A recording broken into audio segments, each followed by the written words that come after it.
ketika terbunuhnya Utsman ibn Affan radhiyallahu an, semua kaum muslimin, baik yang ada di Madinah, yang ada di Mekah, di Basrah, di Kufah, di Syam, mereka merasakan kesedihan yang luar biasa, dan mereka merasa ketakutan tentang persatuan kaum muslimin. Apakah setelah terjadinya pembunuhan ini kaum muslimin akan tetap bersatu, ataukah bercerai-berai, akan tetap berada di atas kedamaian, ataukah perang? Semua manusia di atas kebingungan. Ketika Utsman meninggal dunia, sepakat orang-orang muhajirin, orang-orang ansar untuk membaiat Ali bin Abi Thalib radhiyallahu an, karena tidak ada yang lebih mulia melebihi Ali di zaman itu setelah terbunuhnya Utsman. Maka datanglah orang-orang muhajirin dan ansar berbaiat kepada Ali radhiyallahu an, termasuk juga Talha dan Zubair ibn Awam radhiyallahu anhum berbaiat kepada Ali radhiyallahu an, dan kaum muslimin pun berbondong-bondong berbaiat kepada Ali radhiyallahu an, kecuali Muawiyah yang ketika itu menjadi gubernur di Syam saat kepemimpinan Utsman ibn Affan radhiyallahu an, dan dia masih tetap gubernur. Ketika Muawiyah bin Abi Sufyan dihantarkan pakaian Utsman yang berlumuran darah, kemudian jari-jari yang terputus dari istri Utsman Nailah, maka pakaian itu kemudian digantung di masjid di Syam, dan jari jemari istrinya Utsman yang ketika itu membela Utsman, sehingga membuat geram kaum muslimin yang ada di Syam. Maksudnya geram kepada para pembunuh Utsman. Maka seluruh pasukan Syam dan rakyat yang ada di Syam semua berbaiat kepada Muawiyah. Bukan pembaiatan Muawiyah menentang kekhilafahan Ali radhiyallahu an, tidak sama sekali. Muawiyah seorang sahabat, penulis wahyu, dia tahu kedudukan Ali radhiyallahu an. Dia tidak mungkin kemudian lepas daripada kepemimpinan Ali. Tetapi penduduk Syam berbaiat kepada Muawiyah itu hanya menuntut agar Muawiyah bergerak kemudian berusaha untuk mengkisas siapapun yang terlibat dalam pembunuhan Utsman ibn Affan. Itu saja. Bukan soal pembaiatan kepemimpinan khilafah. Karena ada sebagian sejarah yang diputar balikkan, khususnya setelah Bani Umayyah runtuh, datang Bani Abbasiyah, maka mulailah diputar balikan sejarah. Ada yang menjelek-jelekan Muawiyah dan Bani Umayyah, ada juga yang kemudian ghulu terhadap Ali dan ghulu terhadap Muawiyah. Tetapi alhamdulillah biidznillah, masih banyak ulama ahli sunnah yang meluruskan sejarah, seperti Imam Ibnu Katsir, Imam Ibnu Athir, Imam At-Tabari, Al-Imam Al-Zahabi, dan ulama-ulama ahli sunnah wal jamaah yang lainnya, yang mereka insaf, sangat adil dalam mencatat sejarah berdasarkan nas-nas yang sahih, bukan memutarbalikkan sejarah, apalagi sampai mencela dan mencaci maki sahabat Nabi sallallahu alaihi wasallam, baik dari kubu Ali ataupun Muawiyah ataupun Aisyah, Talha dan Zubair. Ketika Ali telah dibaiat menjadi khalifah keempat setelah Abu Bakar, Umar dan Utsman radhiyallahu anhum, maka Talha dan Zubair menghadap Ali dan meminta kepada Ali agar menghukum siapapun yang terlibat dalam pembunuhan Utsman. Mereka harus ditangkap, diadili, dikisas. Tetapi Ali radhiyallahu an, seorang faqih, alim, katibul wahyi, penulis wahyu Nabi, dia tidak tergesa-gesa. Dia punya ijtihad sendiri. Dia tidak mau Madinah menjadi kacau, keamanan menjadi robek, sehingga Ali radhiyallahu an memilih untuk menolak permintaan Talha dan Zubair radhiyallahu anhuma, dan menghendaki bahwa persatuan kaum muslimin nomor satu. Kemudian setelah itu, setelah kondisi sudah kondusif, sudah aman, baru kita proses kasus ini. Tapi Talha dan Zubair terus mengeluh dan meminta kepada Ali untuk disegerakan. Tentu wajar, karena yang terbunuh bukan orang biasa. Yang terbunuh adalah manusia yang para malaikat malu kepadanya, dan Rasul pun malu kepadanya. Sehingga Talha dan Zubair memaksa Ali, tapi Ali radhiyallahu an tetap menolak dan mengatakan ketidaksanggupannya. Marahlah Talha dan Zubair, akhirnya meninggalkan Madinah karena waktu itu bertepatan dengan musim haji, bertolaklah dua sahabat mulia ini dari Madinah ke Mekah. Untuk apa? Untuk menemui Ummul Mukminin Aisyah radhiyallahu anha. Ketika kemudian berjumpa di musim haji, maka Talha dan Zubair menyampaikan keinginan kepada Ummul Mukminin Aisyah radhiyallahu anha agar Ali segera memproses kasus para pembunuh Utsman, segera tangkap, segera adili kisos mereka. Maka Aisyah radhiyallahu anha mendukung keduanya. Kemudian Talha dan Zubair menceritakan bahwa Ali radhiyallahu an tidak mau. Akhirnya kemudian beristihadlah tiga orang ini untuk datang bertolak dari Mekah ke Basrah. Dia ingin mendengar pendapat kaum muslimin yang ada di Basrah dan juga di Kufah. Kalau di Syam sudah jelas Muawiyah bin Abi Sufyan, satu kalimat. Maka berangkatlah kemudian Aisyah radhiyallahu anha dan juga Talha dan Zubair bertolak dari Mekah menuju Basrah dan diikuti orang banyak. Karena orang-orang tahu siapa kedudukan Aisyah, kedudukan Talha dan Zubair. Berangkat mereka dengan pasukan dari Mekah menuju ke Basrah. Mendengar ada pergerakan dari tiga manusia mulia ini, maka posisi Ali radhiyallahu an ketika itu masih di kota Madinah, karena ibu kota belum dipindah ke Kufah. Ketika itu Ali radhiyallahu an hendak berangkat juga, tapi dilarang oleh putranya Hasan ibn Ali radhiyallahu an dengan banyak pertimbangan. Jangan sampai meninggalkan Madinah, dikhawatirkan nanti ibu kota kosong dari kepemimpinan akan terjadi masalah. Tapi Ali radhiyallahu an tetap berangkat juga. Jadi pasukan Ali radhiyallahu an bersama Ali sampai di Kufah, pasukan Aisyah radhiyallahu anha, Talha dan Zubair ada di Basrah. Maka sepakat ketika itu orang-orang mulia ini ingin berjumpa dan melakukan perdamaian. Ali radhiyallahu an akhirnya mengutus Qaqqa ibn Amr at-Tamimi untuk menjumpai Aisyah Ummul Mukminin radhiyallahu anha ataupun Zubair dan juga Talha untuk melakukan perdamaian dan islah.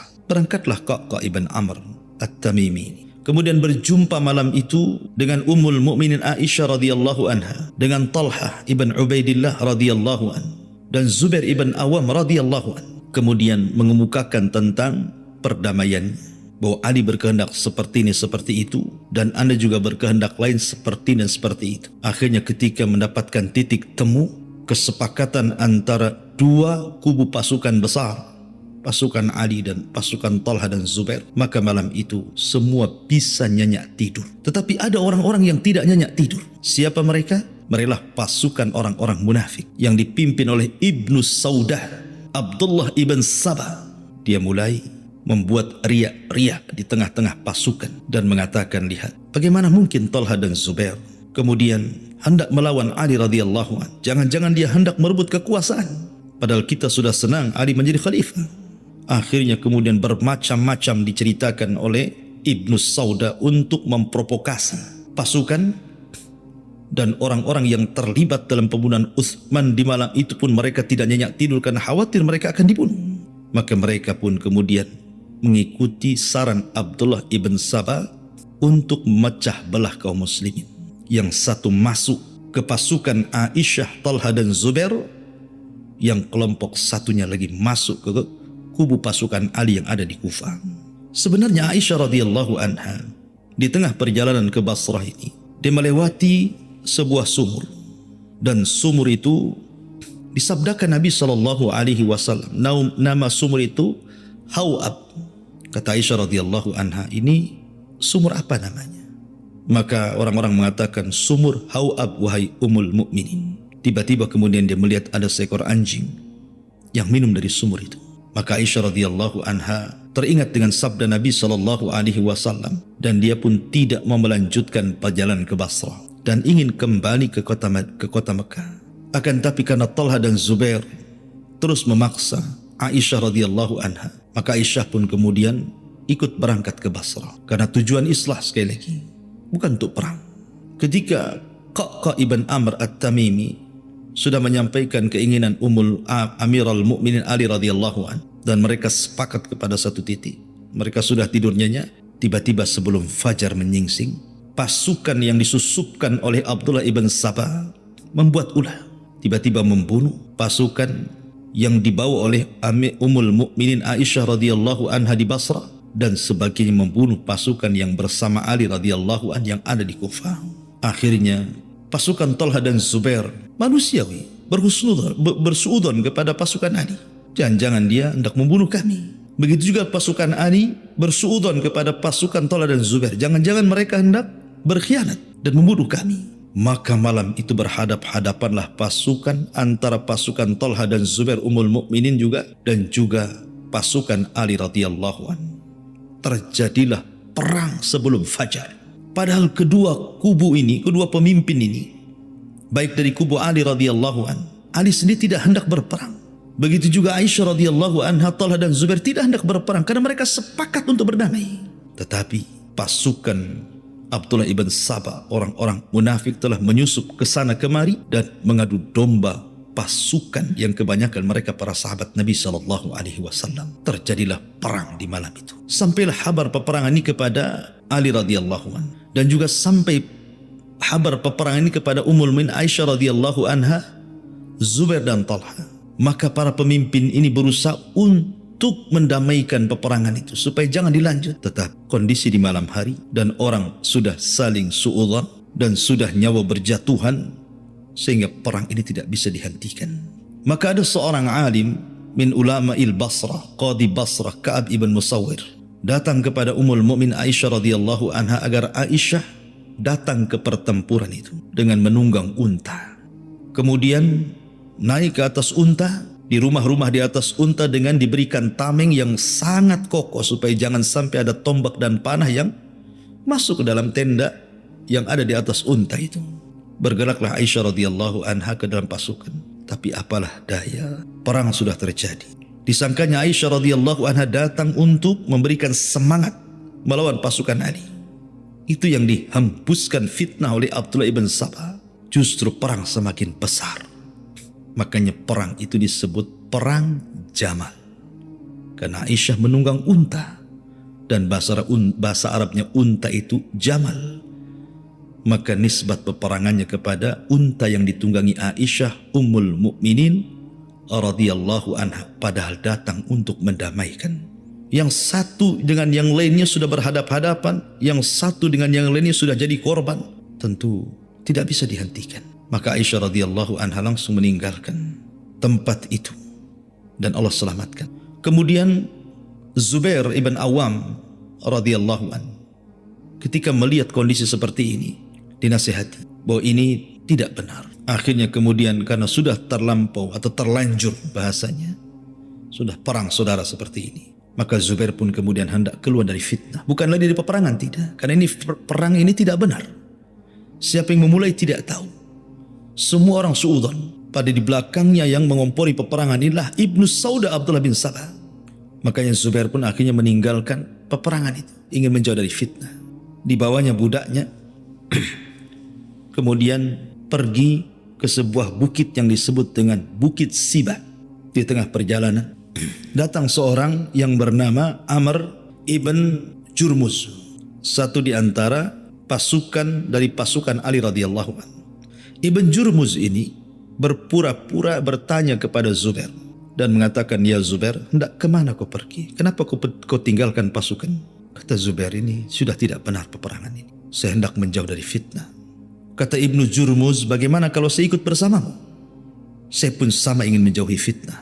Akhirnya kemudian Zubair ibn Awam pun berangkat bertiga, dia, budaknya dan juga Ibn Jurmuz. Rupanya Ibn Jurmuz ini orang jahat.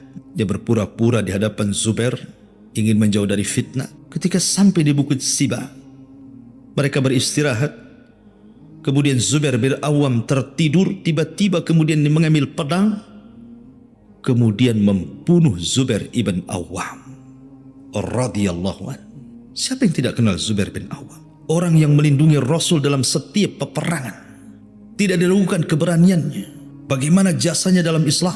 Makanya dimasukkan dari 10 sahabat yang dijanjikan masuk surga. Dibunuh dengan cara pengkhianatan besar-besaran. Dengan cara pengecut. Orang lagi tidur ditikam dan dibunuh. Lebih sadis lagi, dipenggal kepalanya. Kemudian kepalanya dibawa menuju Kufah. Ketika sampai di Kufah, dia meminta izin kepada penjaga Ali radhiyallahu an agar masuk dan memberitahu bahwa dia sudah membunuh Zubair kononnya lawan politiknya. Katakan kepada Amirul Mukminin Ali radhiyallahu anhu, aku sudah membunuh biang kerusakan. Maksudnya Zubair bin Awam. Maka pengawalnya datang kepada Ali memberitahu bahwa Zubair sudah dibunuh oleh Ibn Jurmus. Seperti petir di siang bolong. Kagetnya luar biasa Ali radhiyallahu anhu. Bagaimana mungkin Zubair bisa dibunuh? Akhirnya kemudian Ali radhiyallahu anhu tidak mau menemui Ibn Jurmus dan mengatakan kepada pengawalnya, katakan kepada Ibn Jurmus, aku pernah mendengar sabda Nabi SAW, Bashir qatila ibni Safiyata bin nar. Kasih kabar gembira kepada Ibn Jurmus. Nabi pernah mengatakan, berilah kabar gembira kepada siapapun yang membunuh putra Safiyah, bibi Rasul, maksudnya Zubair ibn Awam. Kabar gembirakan dengan neraka. Ketika mendengar hal itu, Ibn Jurmus langsung lari karena dia tahu dia akan dibunuh. Dia bersembunyi. Maka Ali pun sedih, menangis. Bagaimana mungkin Zubair bisa terbunuh? Padahal telah sepakat mereka tidak akan perang. Kemudian ketika mendengar pasukan Talha, Zubair dan Aisyah radhiyallahu anha mendengar bahwa Zubair terbunuh, makin panas mereka. Bagaimana mungkin Zubair dibunuh? Siapa yang berani membunuh Zubair? Ketika mendengar bahwa itu yang membunuh Ibn Jurmus dan Ibn Jurmus bagian daripada tentara Ali, makin semangat mereka perang. Karena alasannya sudah bukan lagi masalah pembunuhan Utsman. Ini sekarang Zubair lagi terbunuh.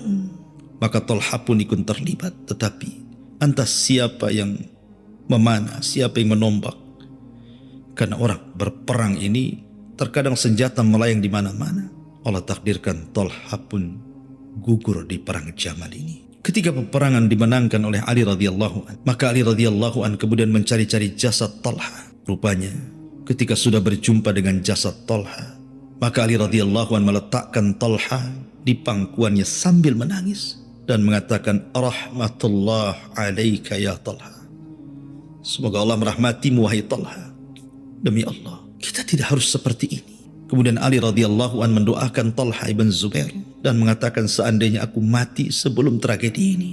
Kemudian mereka pun, tentara yang dari Mekah, kembali bersama Ummul Mukminin Aisyah radhiyallahu anha. Fitnah yang luar biasa. Dalam sekejap orang-orang mulia meninggal. Tentu sekali lagi masing-masing punya ijtihad.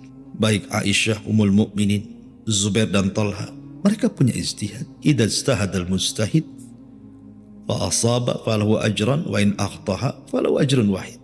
Bila seorang mujtahid berijtihad, benar dapat 2 pahala, salah pun dapat 1 pahala. Dan mereka ahlul mujtahid radhiyallahu anhu. Setelah terjadi perang Jamal ini, terdengar sampai ke Syam, ke telinga Muawiyah ibn Abi Sufyan.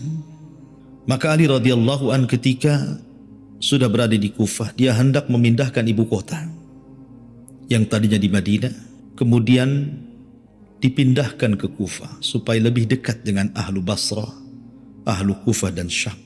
Kemudian Ali radhiyallahu an menyurati Muawiyah agar segera membaiatnya. Tapi sekali lagi, Muawiyah dan seluruh penduduk Syam sudah sepakat bahwa Ali harus membalaskan darah Utsman ibn Affan. Muawiyah menolak, bukan tidak mau berbaiat. Tangkap dulu para pembunuh itu, kami siap baiat. Tapi Ali terbalik, baiat dulu, satukan kalimat kaum muslimin, baru kita tangkap. Yang satu ke barat, yang satu ke timur. Dua-duanya beristihad. Rupanya terjadi fitnah kedua kalinya. Baru saja terjadi perang Jamal. Kesedihan kaum muslimin belum pupus dengan terbunuhnya Talha dan Zubair dengan cara pengkhianatan besar-besaran dilakukan oleh Ibn Jurmus. Dan banyak para sahabat yang menjadi korban dalam perang Jamal ini. Tiba-tiba kemudian fitnah muncul lagi. Fitnah apa itu? Perang kedua kalinya, perang saudara yang disebut dengan Siffin. Perang Siffin. Kubu Ali melawan kubu Muawiyah ibn Abi Sufyan. Karena tidak ada kesepakatan keduanya, akhirnya terjadi perang lagi. Muawiyah kekeh meminta agar darah Utsman segera diselesaikan. Tapi Ali tidak. Tunggu dulu. Satukan dulu kaum muslimin. Baru pelan-pelan kita tangkap. Sementara orang-orang yang terlibat dalam pembunuhan Utsman itu terus membuat riak-riak, memprovokasi, Karena mereka tahu bahwa mereka akan, kalau seandainya Muawiyah dan juga Ali radhiyallahu an bersatu sepakat gitu, tentu jiwa mereka terancam. Maka mereka terus membuat hembusan-hembusan, terutama dari Ibnu Sauda, Abdullah ibn Sabah dan orang-orang yang bersamanya, dan mengakibatkan terjadilah fitnah kedua kali yang disebut dengan perang Siffin. Ketika sudah berhadapan-hadapan dua pasukan ini, pasukan Ali dan pasukan Muawiyah ibn Abi Sufyan, terjadi pertempuran hebat antara dua pasukan ini. Tetapi dari sini kebenaran tetaplah kebenaran, bahwa Ali di atas kebenaran. Salah satu bukti bahwa Ali di atas kebenaran adalah terbunuhnya Ammar ibn Yasir. Ketika Ammar di masa Rasul hidup sedang membangun Masjid Nabawi, dia membawa beberapa batu yang lebih dibandingkan sahabat yang lainnya dan punya semangat yang lebih di antara sahabat yang lainnya, sehingga Rasul memuji Ammar radhiyallahu anhu. Tetapi Rasul juga mengatakan, ya Ammar, sataqtuluka fi'atun baghiyah. Akhir hidupmu akan dibunuh oleh para pemberontak. Ketika terjadi perang Siffin, Ammar meninggal di Siffin. Rupanya Ammar berada di kubu Ali radhiyallahu anhu. Artinya bahwa kebenaran ada di pihak Ali. Walaupun sama-sama berijtihad, tetapi kebenaran ada di pihak Ali radhiyallahu anhu. Dan Muawiyah dianggap pemberontak karena tidak mau bayat. Beda dengan Thalha dan Zubair, bayat dulu baru meminta kepada Ali. Tapi Muawiyah dari awal sudah tidak bayat. Tapi sekali lagi dia berijtihad. Muawiyah seorang katibul wahyi, penulis wahyu. Tentu dia punya kebijakan, buktinya Thalha dan Zubair pun menginginkan darah Utsman. Kesalahan Muawiyah itu karena tidak bayat saja. Tapi sekali lagi dia tidak bayat karena ada alasan. Al-ijtihad. Terjadilah perang Siffin. Akhirnya kemudian karena melihat maslahat dan madarat, sudah banyak para sahabat yang korban, maka diutuslah dua sahabat mulia, Amr ibn As dan Abu Musa al-Ash'ari radhiyallahu anhu, dari kedua belah pihak itu, agar Abu Musa al-Ash'ari dan juga Amr bin As mewakili kedua pasukan itu supaya berdamai. Maka berdamailah dengan bulir-bulir kesepakatan dalam perang Siffin itu, untuk tidak saling serang menyerang dan tidak saling tawan menawan, tidak saling mengambil harta satu dengan yang lainnya. Karena ini perang saudara, bukan melawan orang kafir yang sudah jelas ada ghanimahnya, ada harta rampasan perangnya dan begitu seterusnya. Tetapi ada orang-orang yang tidak suka dengan perdamaian ini. Keluarlah mereka sekitar 8 sampai 12 ribu orang dari tentara Ali dan menganggap Ali telah berhukum dengan hukum manusia. Bagaimana mungkin perkara yang sudah besar, orang sudah pada bunuh-bunuhan, tiba-tiba berdamai karena dua sahabat Nabi, Amr bin As dan Abu Musa al-Ash'ari. Berarti Ali telah berhukum dengan hukum manusia. Apalagi Ali dalam perdamaian itu tidak mencatat kalimat Amirul Mukminin. Walaupun sepakat Ali tetaplah khalifah yang sah dan Muawiyah tetap gubernur Syam. Tapi orang-orang yang hasad kepada keduanya membuat riak-riak supaya terjadi fitnah yang lebih besar dibandingkan Jamal, dan berhasil. Lah dari 12.000 pasukan yang keluar dari Ali inilah akan menjadi cikal bakal yang disebut dengan Khawarij. Diutus kepada mereka Abdullah ibn Abbas radhiyallahu anhu untuk menanyakan kenapa mereka sampai keluar, bahkan sampai kiamat dibangkitkan. Pada awalnya Ali tidak memerangi mereka, tapi setelah mereka menghalalkan darah keluarga Abdullah ibn Khabbab ibn Arad sampai membunuh jariyah yang sedang hamil, kemudian dibedel, kemudian dibunuh bayi yang ada dalam kandungannya sekaligus, barulah Ali radhiyallahu anhu memerangi orang-orang Khawarij dalam perang yang disebut dengan Nahrawan.